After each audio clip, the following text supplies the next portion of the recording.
Both Pakistan and India get to celebrate their respective independence days.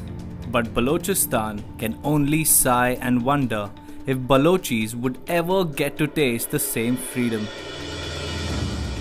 Balochistan, which is now widely hit by militancy, was once free, even though it was only for 227 days. The short-lived freedom was a result of their leaders' short-sightedness, the shrewdness of the British, and the betrayal of Muhammad Ali Jinnah, the founder of Pakistan and leader of the Muslim League. What happened next is history.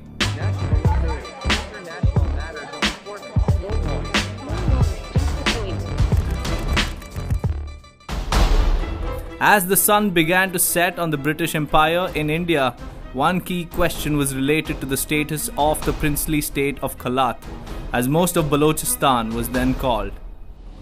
At the dawn of India's independence in 1947, the region now known as Balochistan was partitioned into 4 princely states: Kalat, Karan, Lasbela, and Makaran.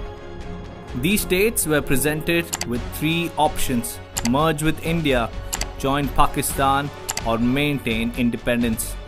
Under the influence of Muhammad Ali Jinnah, Karan, Lasbela, and Makaran chose to become Pakistan's partner. Historically, the legal status of Kalat was different from that of other princely states in the subcontinent due to the Treaty of 1876. This agreement granted Kalat internal autonomy free from British interference. While the 560-odd princely states in India were clubbed as Category A under the political department, states like Kalat, together with Nepal, Bhutan and Sikkim, were clubbed in Category B. Therefore, Kalat was not obligated to join either India or Pakistan and was not a member of the Chamber of Princely States.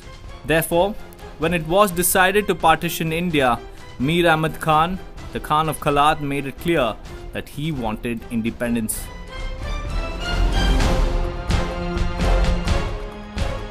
In 1946, Khan of Kalat appointed Muhammad Ali Jinnah as his legal advisor to represent his case before the British Crown, a move that would prove costly to him and his country. At a roundtable conference held in New Delhi on August 4, 1947, attended by Lord Mountbatten, the Khan of Kalat, Chief Minister of Kalat, and Muhammad Ali Jinnah and Jawaharlal Nehru, it was decided Kalat state would be independent on 5th August 1947, and Karan and Lasbela were instructed to merge with Kalat to form a complete Balochistan on Jinnah's insistence. On 11th August 1947, a treaty was signed between Kalat and the Muslim League, recognizing it as an independent state and promising that the Muslim League would respect Balochistan's independence. On 15th August 1947, the same day India gained independence, Kalat also declared its independence. The traditional flag was hoisted and a khutbah, which is an Islamic sermon, was read in the name of the Khan of Kalat as an independent ruler.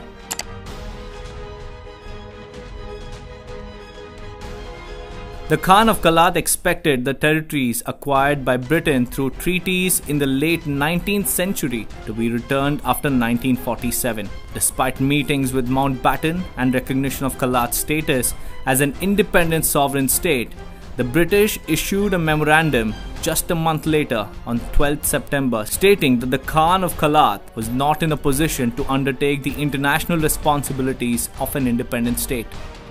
This was just what Pakistan under Jinnah needed to force the merger of Kalat. Another month later, in October 1947, when the Khan of Kalat visited Pakistan, he was received like the king of Balochistan by thousands of Balochis in Karachi. However, he was not received by the Governor General or by the Prime Minister of Pakistan, which hinted towards a change in Pakistan's initial intentions. This was when the dreams of Kalat shattered like a house of cards. Kalat's Khan refused Jinnah's demand and said,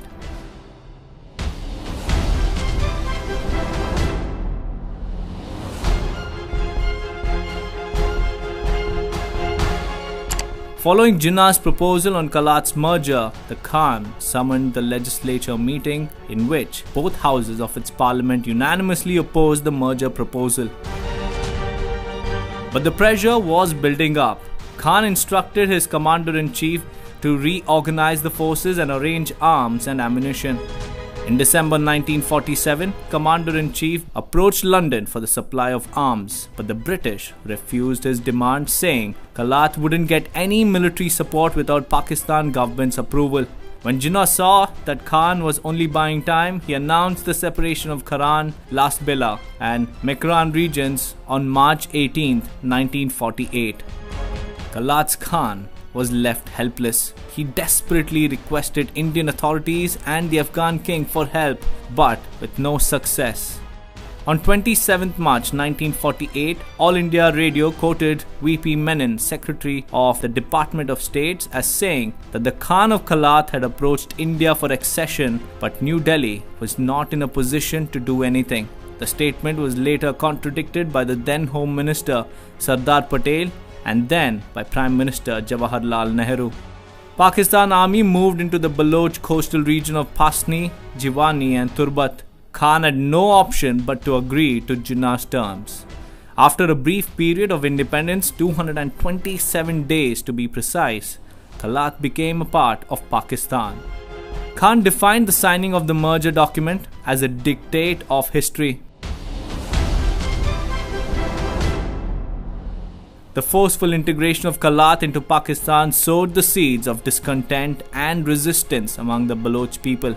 Many Baloch nationalists viewed the annexation as a betrayal of their autonomy. They rose in defiance under the leadership of Prince Abdul Karim, the brother of Khan of Kalat, in 1948. But this insurgency was suppressed by the Pakistani army and Prince Karim was arrested.